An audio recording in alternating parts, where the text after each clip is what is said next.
안녕하세요. 결혼식장 예약까지 했었는데 저번 주 환불받고 집에서 글을 쓰고 있는 예비 신부입니다. 예비 신부 타이틀도 이젠 내려놓게 되었네요. 저는 한 달 전에 식장을 취소하기 전 2달 전만 해도 정말 행복한 예비 신부였습니다. 살아 숨쉬는 이 땅덩어리에서 한 사람 기준으로 수없이 많은 애군들이 지나친다고 하는데 그중 가장 상실감이 큰 경험은 무엇이 있을까요? 개인적으로 저는 사랑하는 사람의 실망스러운 모습을 보는 것만큼 허무맹랑한 일이 있을까 싶습니다. 제가 예비 신랑을 3년 만났어요. 그래도 3년이면 짧은 기간은 아니었다고 생각하는데 아닐 사람은 결국 아니었나 봅니다. 예비 신랑과 함께 마음을 나누고 같이 나아갈 미래를 계획하던 때가 정말 즐거웠고 제가 받는 유일한 축복이라고 생각했는데 그 3년 세월 한순간에 날아갈지 몰랐네요. 행복감이 큰 만큼 실망감은 더 크게 찾아오더라고요. 지금부터 불과 지난달까지 있었던 저의 파혼 이야기를 들려드릴게요.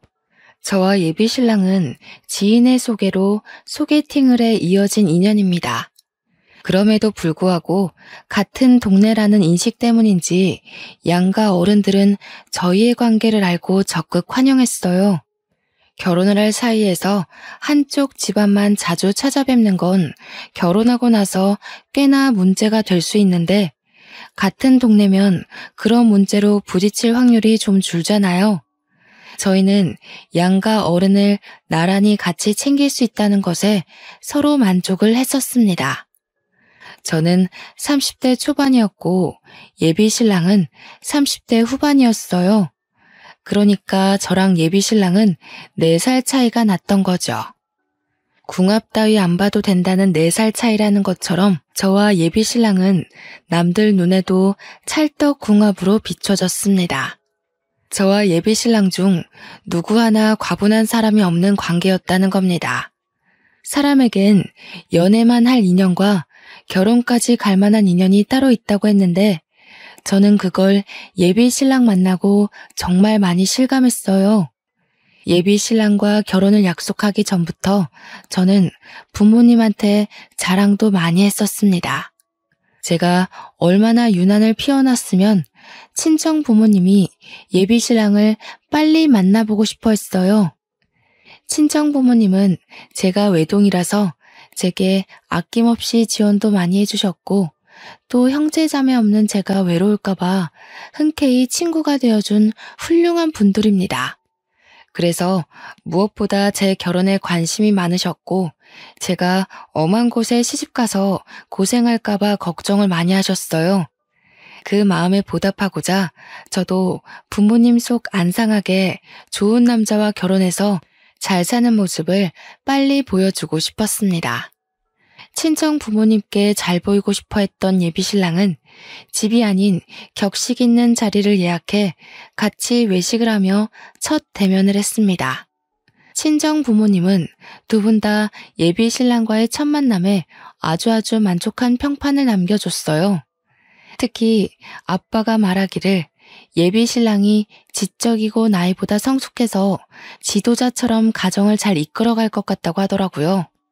저희 아빠가 원래 가족 아닌 타인에게는 부정적인 편인데 그날 외식 자리에서 예비 신랑을 보고는 자리를 뜨실 때 묵묵히 고개를 끄덕였습니다. 제가 예비 신랑한테 친정아빠가 까다로운 편이니 잘 보여야 된다고 조언을 줬기 때문에 예비 신랑이 더 애썼던 것도 있었을 거예요. 그렇다고 하더라도 그날 전체적으로 분위기가 좋았던 건 사실입니다. 저 또한 예비 신랑이 우리 부모님께 보였던 모범을 본받아서 예비 시부모에게 애교 있게 잘 모셨고 시부모는 저희의 관계를 흔쾌히 허락해줬습니다. 특히 예비 시모는 저더러 자기 아들이 워낙 무뚝뚝하고 애정 표현을 잘 안 하는데 저처럼 톡톡 튀고 분위기 풀어주는 여자가 옆에 있어서 다행이라고도 했어요. 이 정도의 칭찬을 들었으면 저는 예비 시부모에게 점수를 톡톡히 따냈다고 자신했습니다. 저와 예비 신랑은 양가 어른들에게 첫인사를 나눈 후부터 결혼식도 안 올렸는데 이미 서로의 집안을 가족처럼 챙기고 자주 방문하면서 기념일에 선물도 준비하고 그랬습니다. 예비 시댁 같은 경우 제가 선을 긋고 낯을 가리면 오히려 예비 시부모에게 안 좋은 이미지로 보일 것 같아서 어색한데도 불구하고 저는 늘 최선의 길을 끌어내 예비 시부모를 반겼어요. 다행히도 예비 시부모는 그런 저의 노력을 알아봐주고 참 예뻐라 해주셨죠. 아이고, 사돈집이 부유해서 그런가. 세아가 넌 참 사랑 많이 받고 자란 티가 나는구나. 우리 아들이 워낙 수기가 없어서 애정 표현을 잘 못할 텐데. 이렇게 여린 네가 우리 아들을 감당할 수 있을지 모르겠어. 어머님, 오빠가 저한테 얼마나 많이 표현해 주는데요. 아무래도 오빠가 아들로서 어머님 아버님께 든든한 자식이고 싶어서 표현을 숨기는 걸 거예요.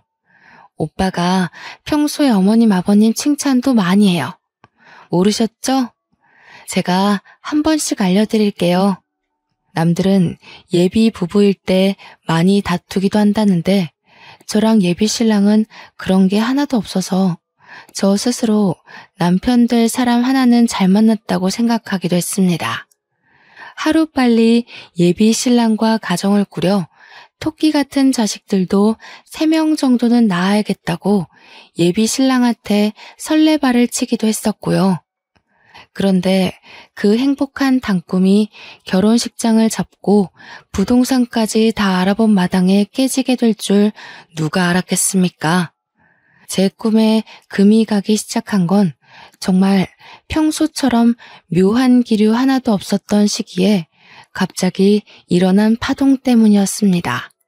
제가 여느 때와 같이 예비 신랑과 퇴근하던 날이었거든요. 저야 친구들과의 약속이 없으면 예비 신랑과 자연스럽게 퇴근길을 함께 했기에 평소처럼 같이 차를 타고 집에 가던 중이었습니다. 그런데 예비 신랑이 갑작스레 시부모와의 식사 약속이 있다고 하더라고요. 예비 시모가 저희에게 저녁을 사주고 싶다고 식사 초대를 했다고 하지 뭡니까? 예전에 미리 언질이 없었던 약속이라서 갑작스럽긴 했지만 그렇게 밥 얻어먹은 것이 한두 번도 아니고 저희는 갑작스러운 것도 자연스러울 정도로 가족이 되었기 때문에 금방 수긍을 했습니다. 그렇게 찾아간 횟집에서 저와 예비 신랑이 먼저 도착해 기다렸는데 나중에 예비 시부는 없고 예비 시모만이 들어오더라고요. 예비 시모 말이 예비 시부는 내일 일찍 나가봐야 돼서 일찍 잔다고 못 온다고 했습니다. 대신 저희끼리 맛있게 먹고 오라고 카드를 줬다고 했어요. 예비 시부 못 오는 것 정도야 뭐 크게 신경 쓸 만큼 문제는 아니었기에 그것마저도 그러려니 넘어간 시간이었어요. 그 자리를 단순히 밥 한 끼 먹자는 자리라고 생각해 평소 하던 것처럼 마음 편히 예비 시모를 응대했습니다. 살갑고 또 예의 바르게 말이죠. 그리고 문제는 그 다음부터였어요. 예비 시모 먼저 챙기고 예비 신랑을 챙기면서 제 인생에 생각지도 못한 고민이 비집고 들어온 거죠. 제가 예비 신랑에게 오빠 옆에 있는 물통 좀 줘 라고 했는데 그걸 듣던 예비 시모가 갑자기 표정을 굳히고 제 말을 자르더라고요. 아가, 우리 집은 특히 한 다리 건너 어른 친인척이 많다는 거 너도 알고 있지? 지난번 명절에 한번 들려서 몇 분이랑은 인사를 나눴잖니? 네, 그럼요. 그렇잖아도 시골리기 전에 정식으로 찾아뵈려고 오빠랑 얘기 중에 있어요. 아무래도 다들 바쁘시니까 한데 모이시기 어렵겠죠? 언제가 좋을까요? 그 전에 내가 오늘 너를 부른 이유가 있어. 네가 이제 우리 식구가 되는 건데 어르신들이 많다는 건 앞으로 보는 눈도 많을 거란 뜻이지 않겠니? 그러니 너희들 관계도 그만 뚜렷이 하는 게 좋을 것 같구나. 관계를 뚜렷이 하라는 게 무슨 말인지 바로 알아챌 수 있겠습니까? 저는 눈치 못 챘습니다.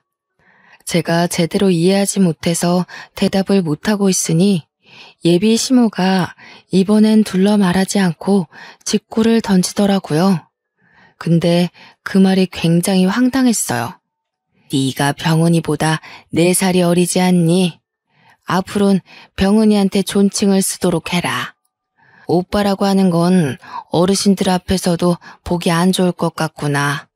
뜬금없이 예비 신랑한테 존댓말을 쓰라는 예비 시모의 제안은 저를 벙찌게 만들었습니다. 여태까지 반말을 써왔고 예비 시부모도 저와 예비 신랑이 늘 이런 식으로 친근하게 대화를 나누는 걸 다 봐왔거든요. 그런데 갑자기 존칭을 쓰라뇨? 이미 반말에 익숙해진 사이에서 갑자기 존칭을 쓰라고 한다면 누가 그것에 덜컥 적응해서 쓰겠습니까? 바로 수긍하기엔 좀 많이 불편해서 당혹감을 표현했더니 옆에서 예비 신랑은 한술 더 뜨는 거 아니겠어요? 우리 집이 원래 좀 그래. 엄마도 아빠한테 존칭 쓰고 다른 친척 어른 집안도 여자 구성원들이 남자들한테 존칭 써. 나이 어린 사람이 연상한테 반말 쓰는 걸 예의 없다고 보시거든. 예비 신랑 설명을 듣는데 정말 경악을 안 할 수가 없었습니다. 예비 시모 말을 자연스럽게 받아치는 예비 신랑의 모습을 보니 마치 둘이 짜고 이 자리를 만든 것 같은 기분도 들었어요. 설령 예비 신랑 집안이 그렇다고 하더라도 그 중요한 사실을 그동안 왜 말 안 했는지 배신감까지 들더라니까요. 우리가 만난 지 3년이나 되었고 몇 번을 양가 집안에 왔다 갔다 했는데 그런 말은 미리 해줬어야 되는 거 아닙니까? 호칭 문제로 결혼 사이에서 트러블이 생기는 건 어디서 들어본 적 있지만 존칭 때문에 곤란을 겪을 줄은 상상도 못했습니다. 그런 황당한 일이 저한테 벌어졌다는 게 그저 놀라웠어요. 어느 누가 커플 부부 사이에 반말을 하다가 갑자기 존칭을 쓰나요? 왜 그리 불편하게 지내야 되죠? 매일 얼굴 보고 싶고 가까워지고 싶어서 결혼하는 거 아닌가요? 어째 그 말을 듣는데 결혼을 하게 되면 예비 신랑과 더 멀어질 것 같은 느낌이 들었습니다. 예비 신랑에게 따지고 싶은 게 산더미였지만 예비 시모가 평소와 다른 얼굴로 눈을 부릅뜨고 쳐다보고 있어서 그럴 수가 없었어요. 예비 시모는 제 대답을 계속 기다렸습니다. 계속 제게 존칭 문제로 조언인 척 잔소리를 하시는데 제가 알던 엄마 같은 예비 시모가 맞나 싶더라니까요.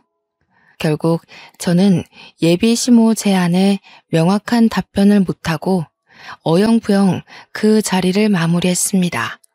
예비 시모는 차를 타고 자리를 뜰 때까지 저한테 예비 신랑에게 존칭을 쓸 것을 강조하고 떠났어요.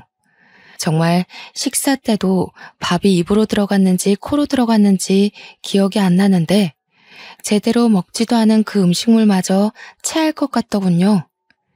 예비 신랑이 저를 집 앞까지 데려다주는 동안 말을 안 하고 있다가 집 앞에 도착해서야 저는 그날 일에 대한 입장을 언급했습니다.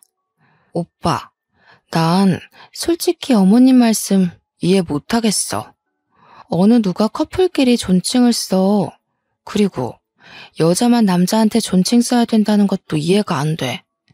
이건 예의랑 다른 문제라고 생각하거든. 솔직히 좀 성차별 같기도 하고.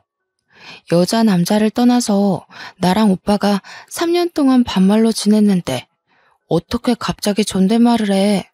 오빠는 안 이상해? 우리 집에선 당연한 거라고 했잖아. 아무리 그래도 밥 먹는 내내 똥 씹은 표정을 하고 있으면 어떡해? 어른이 앞에 앉아서 며느리에 대해 마땅한 조언을 해주는 건데 그런 얼굴로 있어? 이게 우리 집 문화야. 각국의 문화가 다른 것처럼 각 집안의 문화가 다를 수도 있는 건데 꼭 그렇게 불쾌한 티를 낼 필요는 없었잖아. 나도 최대한 표정 관리한 거야. 그런데 어머님이 자꾸 우리 관계 진작에 불편하게 봤다고 하시잖아. 오빠 말대로 집 문화가 달라서 나는 그렇게 살지 않았는데 갑자기 그렇게 시키면 내 입장에서 곤란한 건 당연하지 않아? 그런 고지식한 제안에 어느 누가 방긋방긋 웃을 수가 있겠어. 고지식? 기분 나쁜 거 알겠는데 우리 엄마야. 웬만하면 불편하더라도 그런 솔직한 말은 삼가줬으면 좋겠는데. 그날 저는 예비 신랑과 3, 4년을 만나오면서 처음으로 대립을 했던 날입니다. 제가 예비 시댁 문화를 이해 못해서 욱하는 바람에 감정을 숨김없이 표현한 거 맞아요. 그래서 좀 더 거친 언사가 나갔다는 것도 인정합니다. 그런데 낯설어하는 제 입장 이해 못하는 건 예비 신랑도 마찬가지 아닌가요? 저는 예비 신랑과 예비 시모에게 예비 시댁 문화를 강요받았습니다. 그곳 환경을 잘 모르는 제가 그것에 반감을 가질 수 있는 건 그들도 예상했어야 된다고 봐요. 그날 예비 신랑은 처음으로 제게 인사도 안 하고 돌아가 버렸습니다. 딱 봐도 상당히 감정이 상한 모습이었어요. 제가 예비 시모를 함부로 말해서 그런 거겠죠. 아니면 자기 집 문화를 이상하게 보는 제 입장 때문일 수도 있고요. 어쨌든 저는 예비 신랑과 다툼 자체가 처음이기도 했고 또 결혼을 앞둔 시점이라 여간 신경 쓰이는 게 아니었습니다. 그날 이후 예비 신랑은 저한테 말도 안 걸었고 연락도 안 했고 직장에서조차 눈을 안 마주쳤어요. 매일 시그널을 주고받으며 알콩달콩하던 저희 사이가 누가 봐도 멀어진 게 보이니 주변인들까지 우리더러 싸웠냐고 묻더라고요. 저희 때문에 괜히 직장 내 전체가 눈치를 본다는 게 느껴졌습니다. 예비 신랑과의 서먹함이 하루가 지나고 이틀이 지나자 이게 이렇게까지 할 일인가 싶어 더 서운해지는 거 아니겠습니까? 결국 서로 모른 채 하고 지낸 지 3일째 되던 날 예비 신랑과의 이런 불편한 관계를 견디지 못한 제가 먼저 사과를 해버렸습니다. 그러자 예비 신랑은 언제 화났었냐는 듯 저를 안아주면서 먼저 사과해줘서 고맙다고 했어요. 서로 자라온 환경이 다른 거 알아. 나도 처가에 가면 당연히 처가 문화 따를 거야. 그러니까 너도 우리 집 이해 좀 해줘. 어른들 보는 데서만 존칭 써주면 돼. 둘만 있을 땐 지금이나 별반 다를 거 없어.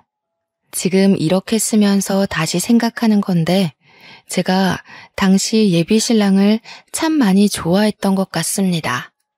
비록 속으로는 여전히 제 잘못이란 걸 인정 못했지만 제가 수구리는 덕분에 예비 신랑이 예전 모습으로 돌아왔잖아요.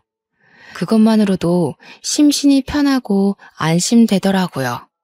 예비 신랑을 이만큼이나 사랑하는데 그깟 존친 정도야 좀 써주면 어때 싶은 오기까지 생기는 거 있죠. 당시만 해도 그랬다는 겁니다. 제가 예비 신랑을 너무 많이 좋아했기에 차라리 그 집 문화 따라주고 말자라고 생각하며 한 발 양보해준 셈이었어요. 대신 예비 신랑이 우리 처가에 방문하면 처가식대로 뭐든 맞춰준다고 했지 않습니까?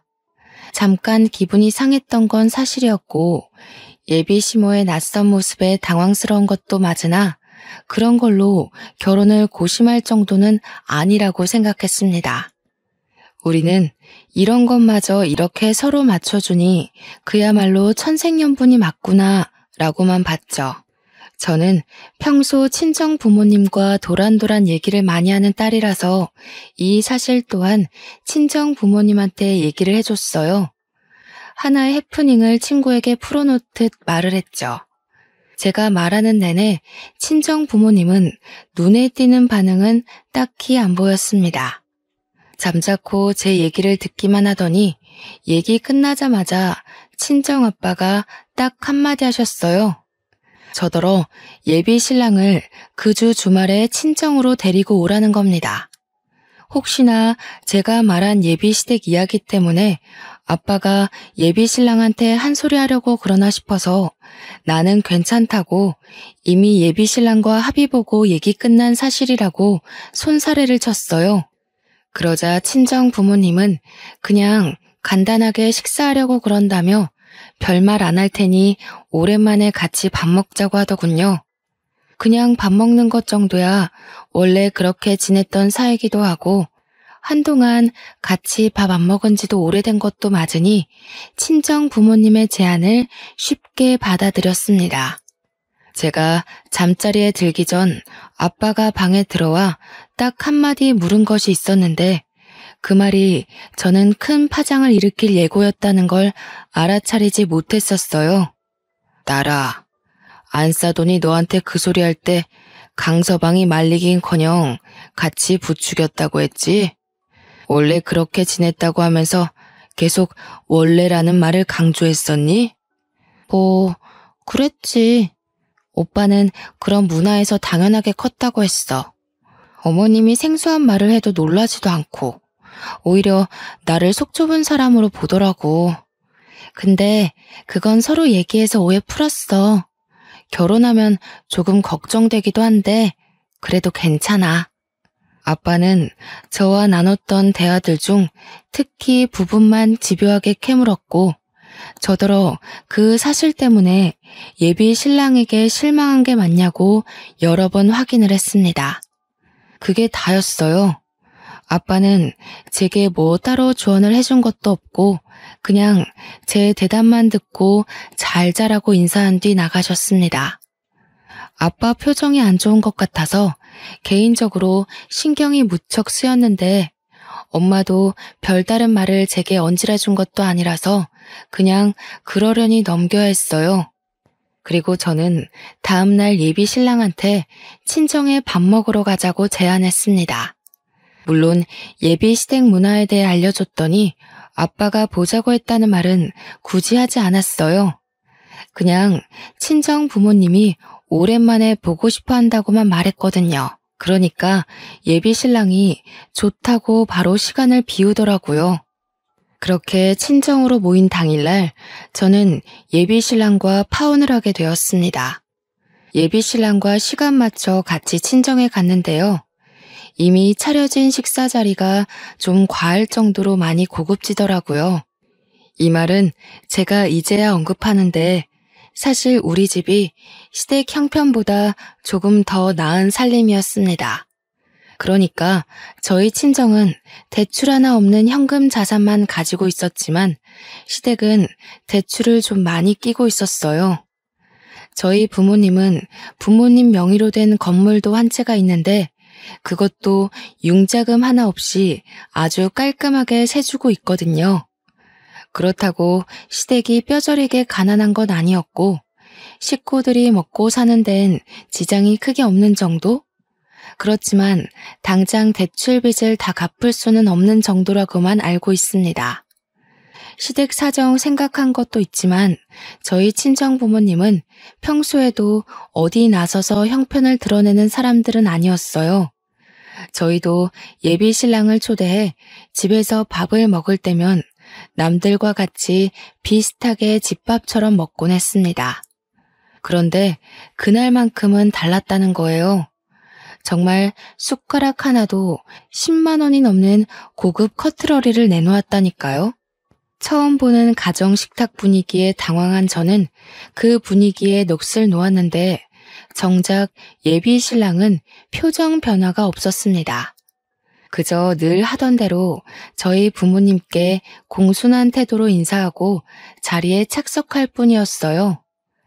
레스토랑 못지않은 요리를 보면서 제가 감탄을 금치 않으니 거기서 손님은 예비 신랑이 아니라 오히려 저였습니다.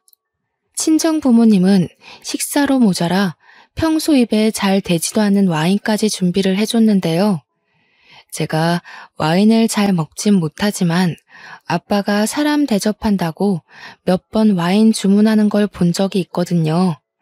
그때 70만 원대 와인을 보고서 무슨 술 한 병이 그렇게 비싸냐 하고 아빠한테 궁시렁거리기도 했었어요. 그런데 그 70만 원대 와인이 그날 아빠 손에 들려있는 거 아니겠습니까? 저희 아빠 돈 헤프게 쓰는 사람 아닙니다. 오히려 그런 부류들을 싫어하지요. 확실히 그날따라 친정 부모님이 평소와 다르다는 걸 좀 느꼈습니다.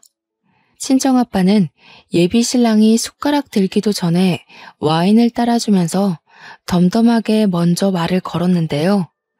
아마 예비 신랑도 와인 가격에 대해 눈치챘을 거예요.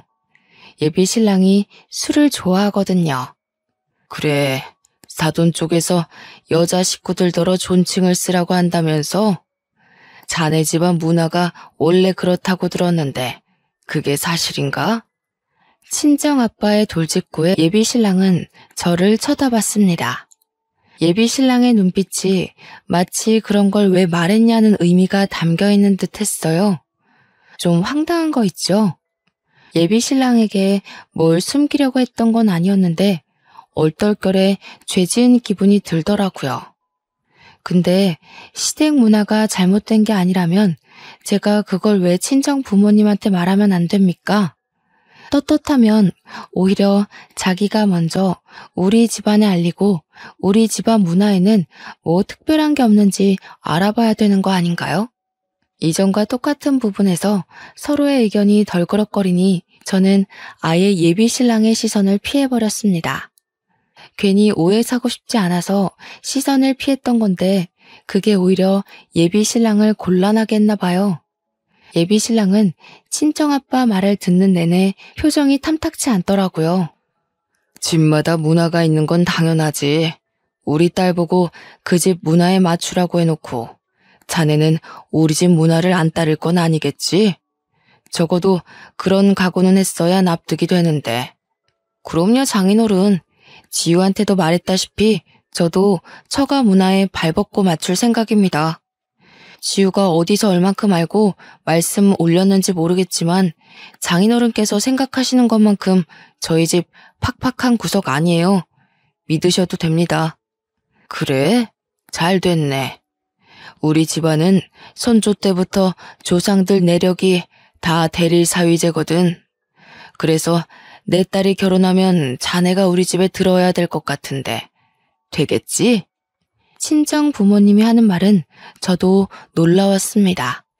아빠가 대릴 사위로 처가살이를 했었다는 건 들었었는데 조상들이 대대로 대부분 대릴 사위였다는 건 처음 들었어요.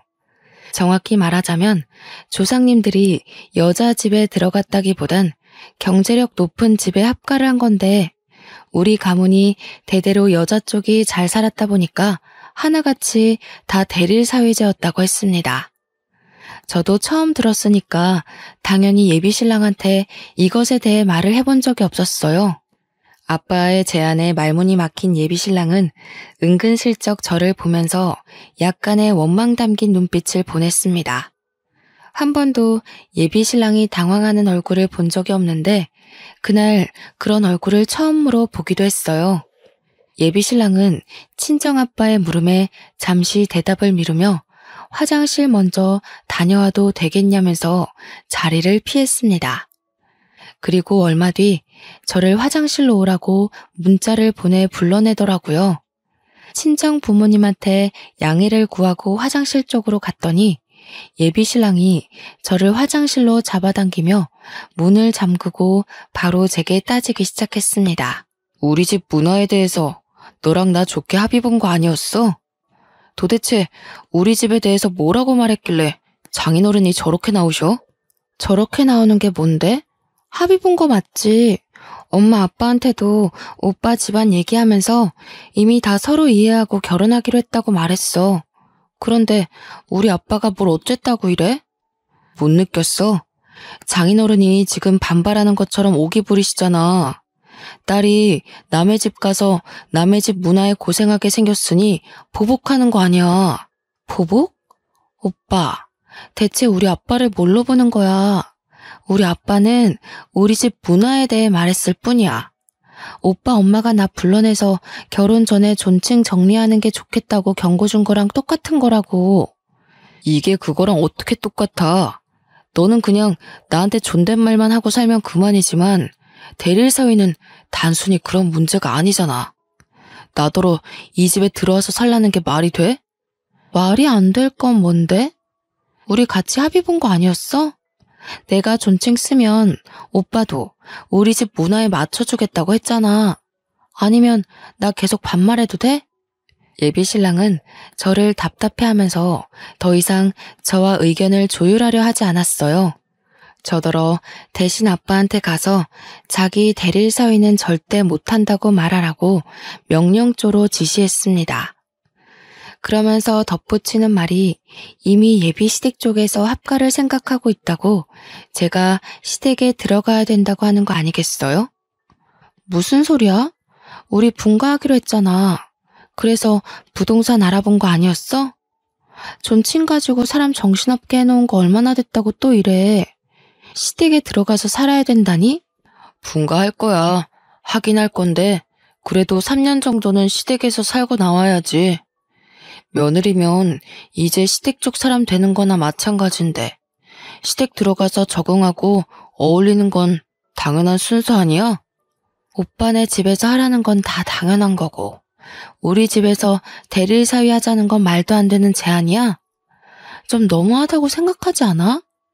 생각해보니까 결혼 날짜 가까워질수록 점점 오빠네 집에서 나를 끼워 맞추려는 것 같아. 답답하게 또 왜 이래. 네가 맞추는 게 당연한 거지. 그럼 나보고 모양 빠지게 여자 집에서 출퇴근하라고? 예비신랑이 호소하듯 내뿜은 말들 중 유독 마지막 말이 제게 다소 충격을 주었습니다. 여자 집에서 출퇴근하는 게 모양이 빠진다는 말, 어떻게 이해해야 되는 거죠? 그 말을 듣고 그저 할 말을 잃어서 멍하니 예비신랑을 바라보기만 했네요. 예비신랑한테 정이 뚝 떨어지는 바람에 이미 지나보냈던 실망스러운 모습까지 다시 생각나 2배로 미워 보였습니다. 예비 시모가 저보고 예비신랑한테 존칭 쓰라고 할 때부터 눈치를 챘어야 하는데 제가 둔했던 거죠. 이래서 콩깍지가 무섭다고 하는가 봅니다. 예비신랑은 저를 계속 등 떠밀며 나가서 당장 대릴 사위는 안 된다고 말하라며 재촉했습니다. 예비신랑 힘에 떠밀려 화장실 밖으로 쫓겨났는데 그 앞에 친정 부모님이 서 있더라고요. 저도 깜짝 놀랐지만 예비신랑은 더 놀랐던 건 저를 잡고 있던 손을 황급히 놓더라니까요. 그날 예비신랑의 깨는 모습을 여러 번 봤는데요. 화장실 앞에서 본 예비신랑의 얼굴은 제가 알던 리더십 강한 모습과는 다르게 멍청하기까지 했습니다. 기가 차서 뒷골이 당기네. 술이 된 것도 아니고 멀쩡한 정신인데 이 모양이란 말이야? 내가 우리 딸을 얼마나 귀하게 키웠는데 정신머리 썩어 빠진 녀석한테 보낼 수가 있나? 남에게 맞춰줄 수 없으면 자네도 남한테 강요를 하지 말아야지. 가서 사돈들에게 전하게. 그 가짜는 문화 때문에 더는 상종 못하겠으니 이 결혼 파토낸다고. 장인어른, 어디서부터 들으셨는지 모르겠지만 저희 집 뜻은 그런 게 아니고요. 어린 사람이 윗사람한테 존대하는 건 당연하잖아요. 그래서 돈 없는 사람이 돈 있는 집에 들어오는 것도 당연한 게 아니겠나. 그리고 부부끼리 위아래 사람이 어딨어? 자네 부모님이 썩어 빠진 생각을 가지고 있다고 해도 자네만큼은 아닌 게 아닌 줄 알았어야지. 그렇게 존칭을 받고 싶으면 길거리 나가서 띠동갑 어린 아가씨들이나 찾아보던지. 우리 딸이 그러고 사는 꼴은 내 절대 못 본다. 할 말만 하고 돌아서는 친정아빠를 예비신랑이 급하게 뒤쫓았으나 친정아빠가 손을 올리는 바람에 먹어서 더 말하지 못했고 예비신랑은 그대로 집에서 쫓겨났습니다. 밖에서 초인종을 누르고 문을 두드리는 예비신랑이 신경 쓰였지만 저도 배웅을 나가진 않았어요. 그러니 예비신랑한테 전화까지 오더라고요.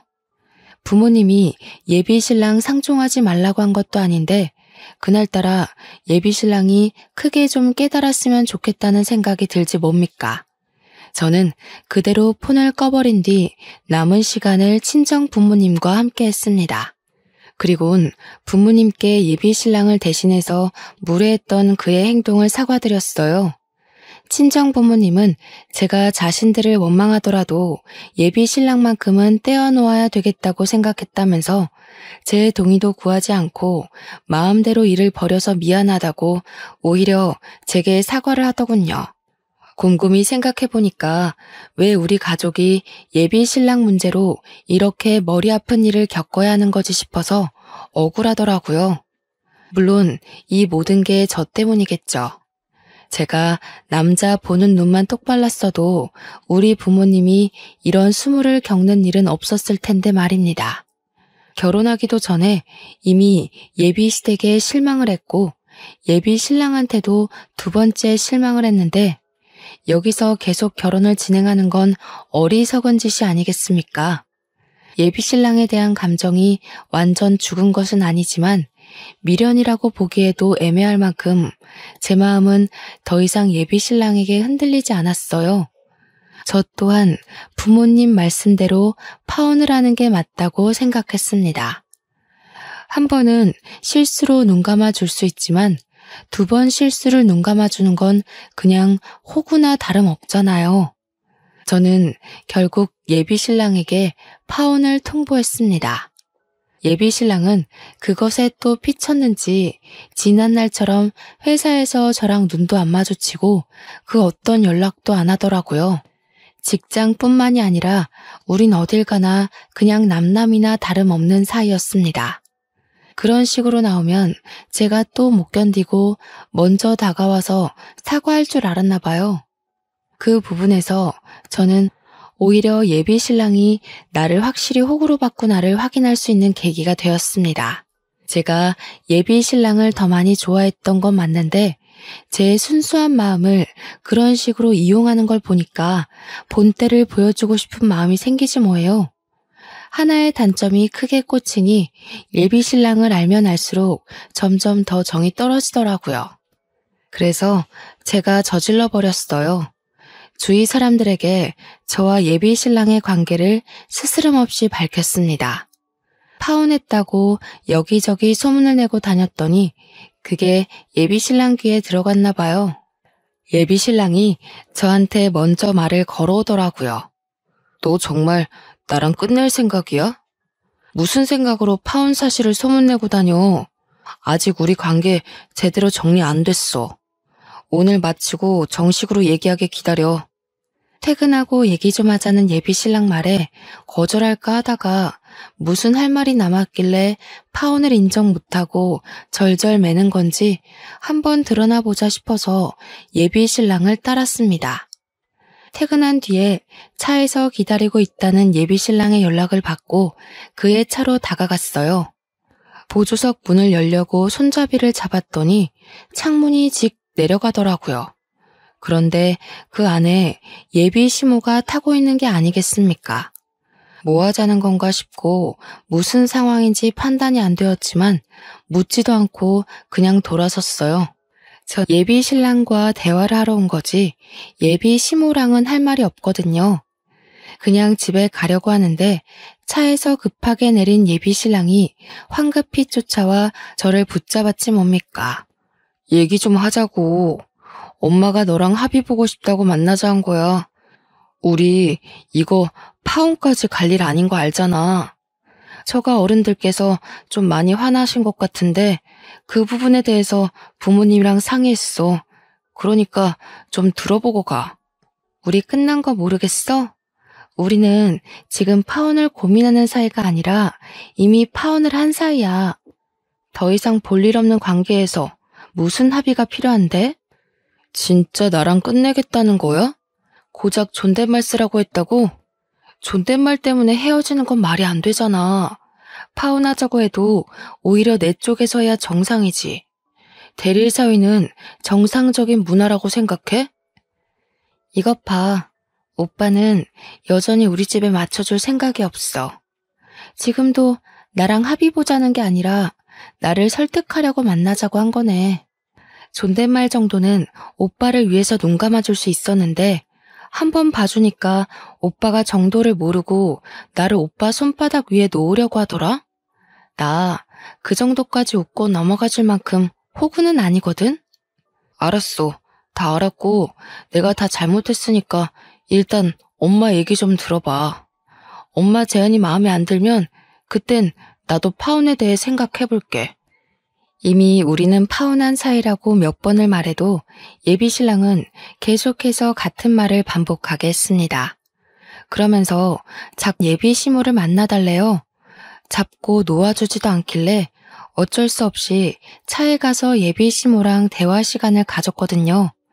얼마나 대단하고 솔깃한 제안을 하려고 이미 떠난 배를 이렇게 붙잡는 건가 했는데 예비 시모가 뭐라고 하는 줄 아십니까? 아직도 그때 생각만 하면 기가 차서 웃음밖에 안 나와요. 사돈댁 의견 잘 전해 들었다. 그래도 대리일 사위는 안 돼. 대신 우리 집에서 너더러 존댓말 쓰라고 안 할 테니까 결혼하고는 우리 집 들어오거라. 친인척 어르신들이 존칭 때문에 한 소리 하면 그건 내가 다 커버 쳐줄 테니 걱정하지 말고. 들었지? 너만 특별하게 봐주신다잖아. 네가 장인어른한테 대릴 사이만 잘 설득해서 말해주면 다른 건 네 편의에 맞춰서 우리도 얼마든지 양보해줄 수 있어. 다른 분들은 어떻게 생각할지 모르겠는데 저만 이게 불공평한 협상이라고 생각되는 건가요? 존댓말 안 쓰게 해줄 테니 합가해서 시댁살이든 해라. 지금 말하는 게 이거 아닙니까? 그걸 마치 굉장한 선의를 베푸는 것처럼 얘기를 하는데 예비 시모까지 저를 호구로 보는 거 맞죠? 제가 예비 시모한테 너무 애교 부리면서 헤헤거렸나 봐요. 그렇다고 저를 이렇게 바보로 생각하시는 줄은 몰랐는데 당황스럽더군요. 예비 신랑마저도 제게 대단한 특혜가 주어진 것처럼 자기 엄마 편을 엄청 들길래 어이가 없던 저는 결국 예비 시모에게 따끔한 소리를 해버렸습니다. 역시 존대 안 해도 되는 건데 괜히 고집하신 거였네요. 저희 아빠가 말한 거 어머님 아들내미 입통해서 못 들으셨나 봐요. 어머님 계속 그렇게 이기적으로 구시면 평생 제대로 된 며느리 보기 힘드실 텐데. 요즘 어떤 며느리가 시어머니 손맛에 맞게 주물러지나요? 뭐? 너라는 꼰세가 왜 그러니? 우리 아들이 너더러 아직 철이 없다고 하긴 했다만 이 정도로 어른한테 생각 없이 말하는 줄 몰랐네. 누구 뭘 주물 보니까 뭐 고분고분 시부모 공양하며 살 며느리 구하려나 본데 막말로 그쪽 집안이 명문가 집안이기래요? 대기업 사장 집안이기래요? 가진 것 하나 없으면서 바라는 것 많은 이기적인 마인드로 어떻게 새색시를 구하려나 몰라. 한번 갔다 온 여자나 등쳐먹으려는 여자면 그런 고지식한 집안 눈 감고 들어갈 수는 있겠네요. 너 지금 엄마한테 무슨 말버릇이야. 협상 조건이 마음에 안 들면 안 된다고 말을 하던가. 엄마가 너 생각해서 큰 마음 먹고 찾아오기까지 했는데 이게 무슨 무례야? 두 분 보니까 참 큰일이다 싶네요. 귀한 장남 나이가 내일 모레 40인데 시댁 집안이 아들 장가 보낼 미처는커녕 빚만 수두룩해서 어째요? 존대 받아야 되는 아드님 평생 노총각으로 살다 가야 되는 거 아닌가 모르겠어요. 어디 방송이나 나가보세요. 공개 구혼이라도 해야 결혼 근처는 가볼 것 같은데요.